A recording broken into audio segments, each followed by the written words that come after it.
दोस्तों 5 अगस्त 2022 मतलब कल शाम को ही जेनसार टेक्नोलॉजीज़ लिमिटेड के Q1 के फाइनेंशियल रिजल्ट को पब्लिश कर दिया गया है।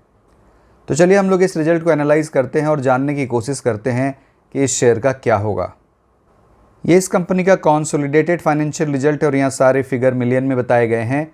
मैं आपको फिगर्स को करोड़ में कन्वर्ट कर बताऊंगा accept earning per share. Q1 में रेवेन्यू फ्रॉम ऑपरेशन 1203 करोड़ है, जो प्रीवियस क्वार्टर में ये 1154 करोड़ था और प्रीवियस Q1 में ये 937 करोड़ था। तो रेवेन्यू फ्रॉम ऑपरेशंस में ईयर ऑन ईयर बेसिस पर 28.5% की बढ़त है और अगर क्वार्टर ऑन क्वार्टर देखें तो ये 4.3% बढ़ा है। तो रेवेन्यू में तो ईयर ऑन ईयर और क्वार्टर दोनों ही बेसिस पर बढ़त हुई है, तो सिक्वेंशली भी और ईयर ओवर ईयर दोनों में ग्रोथ हुआ है।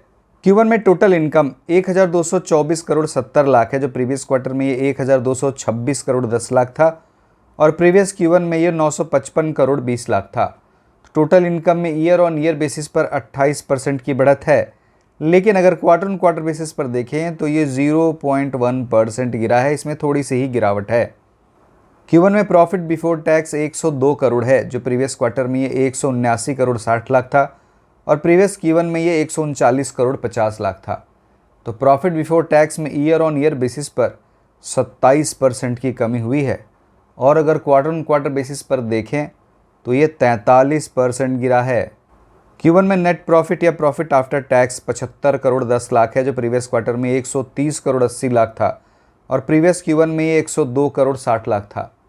तो पैट या नेट प्रॉफिट में ईयर ऑन ईयर बेसिस पर लगभग 27% की गिरावट हुई है और अगर क्वार्टर ऑन क्वार्टर देखें तो ये 42.6% गिरा है।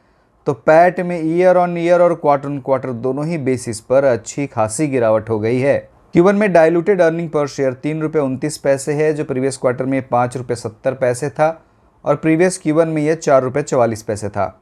तो डाइल्यूटेड EPS में ईयर ऑन ईयर बेसिस पर 26% की कमी हुई है और क्वार्टर ऑन क्वार्टर बेसिस पर यह 42% गिरा है।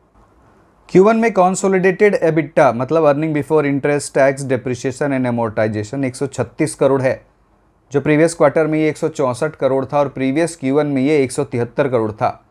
तो EBITDA में ईयर ऑन ईयर बेसिस पर 21% की कमी हुई है और अगर हम लोग क्वार्टर ऑन क्वार्टर बेसिस पर देखें तो EBITDA 17% गिरा है। तो EBITDA में ईयर ऑन ईयर और क्वार्टर ऑन क्वार्टर दोनों ही बेसिस पर गिरावट हुई है और अगर हम लोग इस EBITDA के मार्जिन को देखें तो Q1 में EBITDA का मार्जिन 11.3% है, जो प्रीवियस क्वार्टर में ये 14.2% था और प्रीवियस Q1 में ये 18.4% था। तो आप देखिए EBITDA का मार्जिन भी ईयर ऑन ईयर और क्वार्टर ऑन क्वार्टर दोनों ही बेसिस पर अच्छा खासा गिरा है।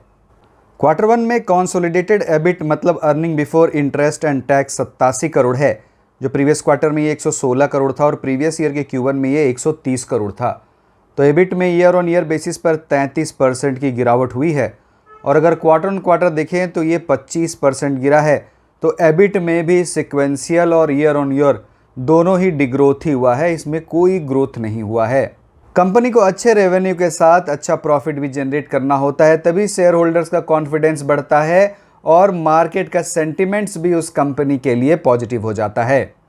यहाँ इस कंपनी ने अच्छा रेवेन्यू तो जनरेट किया है, लेकिन अच्छा प्रॉफिट जनरेट नहीं कर पाई है। तो चलिए अब हम लोग इस शेयर के प्राइस चार्ट को देखते हैं।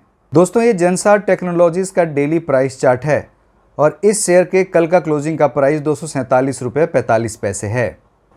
इस शेयर का पीवट पॉइंट 255 रुपये के आसपास है और ये शेयर अपने पीवट पॉइंट के नीचे ही ट्रेड कर रहा है। अगर हम लोग इस शेयर के RSI को देखें तो ये लगभग 38 के आसपास है, तो यहाँ भी मुझे कोई स्ट्रेंथ नज़र नहीं आ रहा है। इस शेयर में पहले से ही काफ़ी गिरावट हो गई है। पिछले 6 महीने में इस शेयर में लगभग 38% की गिरावट हो चुकी है। तो मुझे ऐसा लग रहा है कि इस शेयर को यहाँ से ज़्यादा नहीं गिरना चाहिए, लेकिन हाँ कुछ गिरावट तो ज़रूर होगी और अगर ये शेयर अपने 255 के लेवल के ऊपर सस्टेन करने लगे, मतलब अगर ये शेयर अपने 255 के लेवल को डिसाइसिवली क्रॉस कर जाता है और यहाँ की क्लोजिंग देने लगता है, तभी इस शेयर में कोई तेज़ी आ सकती है, वरना ये शेयर अभी बहुत ही कमज़ोर दिख रहा है। दोस्तों इस शेयर में मेरी कोई भी बाय या सेल की रिकमेंडेशन नहीं है, आप अपने फाइनेंशियल एडवाइज़र से कंसल्ट कर ही कोई डिसीजन लें। ये वीडियो प्योरली एजुकेशनल पर्पस के लिए बनाया गया है। बहुत बहुत धन्यवाद।